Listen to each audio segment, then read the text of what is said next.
Pinaloko ninyo ang pensyon ng mga minamahal kong lolo't lola.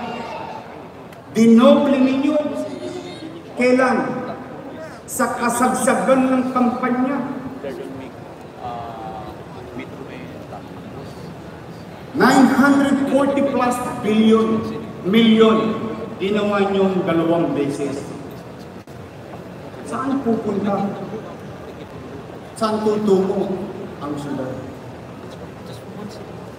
Pinola ninyo mga lolo't lola ko. Binubudol ninyo. Buti na lang, ako pa rin ang binoto nila.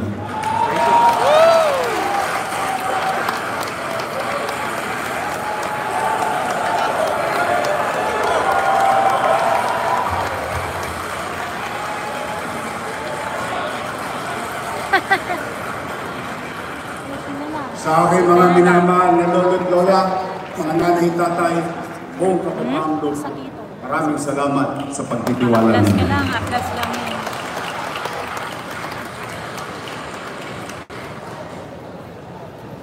Baka naman, dahil ako'y may hawak ng mikrofono, self-serving statement lang ang gagawin ko dito.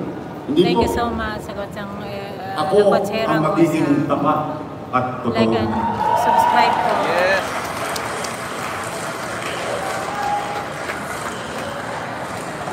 Una, ang pagiging katapatan sa tao.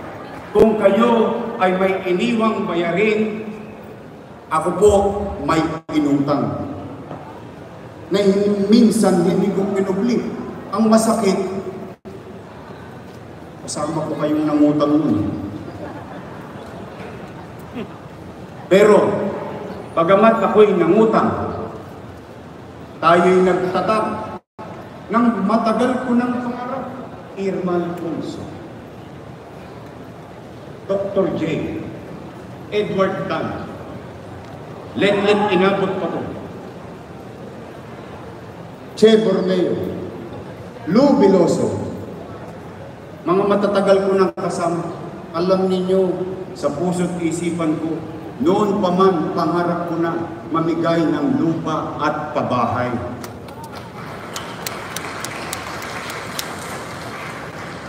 Bakit? Squatter ako eh. Hindi kasi your mismo Alam ko ang pakiramdam ng isang tao ni hindi niya alam kung pag-uwi niya ay yung bahay niya nakatirik pa. Kaya minabuti ko, pati sa pagsasabatas bilang tunsihan, pati sa pagsasabatas bilang presiding officer like Vice Mayor Chia Chensa, at nung ako'y naging punong oikatibo, lahat ng pinangarap ko, ipinatayo ko, tinupad ko. Sa utang ng galing yun. Sinabi ko nga sa taong bayan sa kasagsagan ng pandemya, ultimo relo ng City Hall, ipatata sa kotoket ang bunting makarapos lang tayo. Nakaraos tayo ng pandemya. Naitatag ang mga babae, libo-libo. Iba nga sa inyo, nangaagaw pa sa ngayon ng pabahay para sa tao. Tandaan nyo to, hanggat ako nandito, mga konsihan, mga bahagi ng Department Head na nakikisapakat, I will review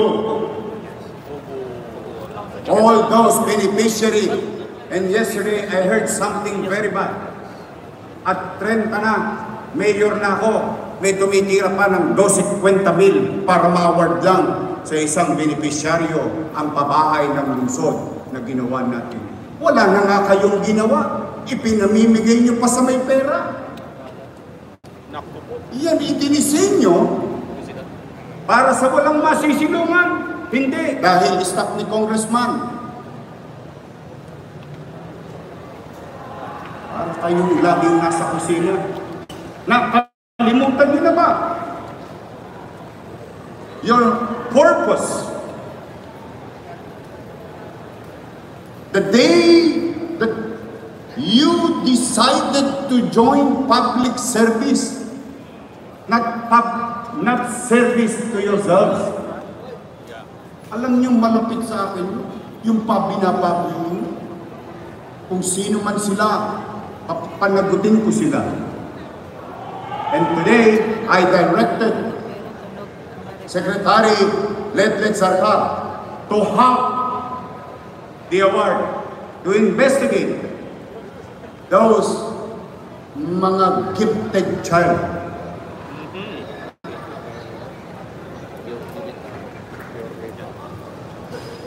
May bahay naman tayo. May masisilungan tayo. Thank you so much sa mga nag-subscribe, like and subscribe po. Sa mga hindi pa nakasubscribe, maraming salamat po. At Sa tandaan mga natin, nag-subscribe, maraming salamat.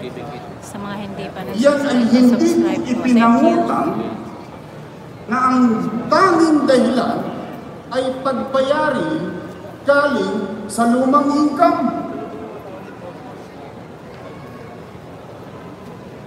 One day, I don't know, by accident, Good afternoon. there was a news came to public, and I read about the Mandanas ruling. And when I read the decision of the Supreme Court, magkakaroon ng windfall o extra income ang ating minamahal na lungsod. And mind you, and I want you to go back a little bit with our history. Before I assume as your mayor, we will never be entertained by any government banks. Bakit? Napakasama ng COA audit report ng siyudad ng Maynila. Ngunit, bakit nagkaliwat kanan ang bangko ng gobyerno lumapit sa atin? Bakit? May bagong pera. Hindi mo kailangan taasan ang buwis ng tao dahil may paparating na bagong income. And through some financial engineering, I am no economist, but I know what is the effect of inflation to every human being, not only in Manila, but the entire world. A peso spent today is better than the same peso spent tomorrow. And with that, nakatupad na. And with that, nakatawid tayo. 8 buwan, walang nagutom sa lungsod ng Maynila.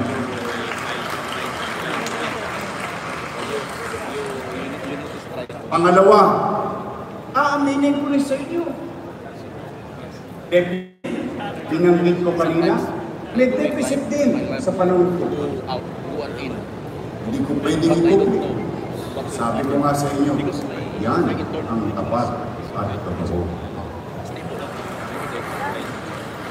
During my time, we've experienced 13%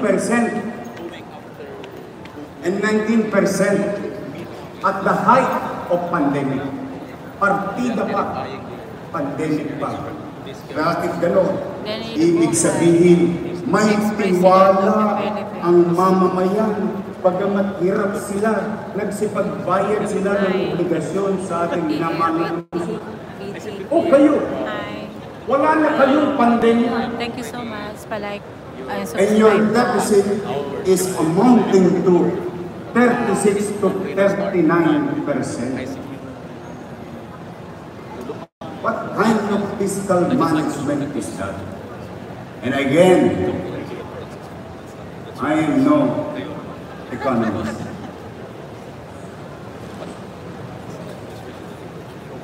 Nasa financial ICU na tayo. And I ask the audience, especially yung mga nasa ibaba, if there is seatbelt there, please fasten your seatbelt.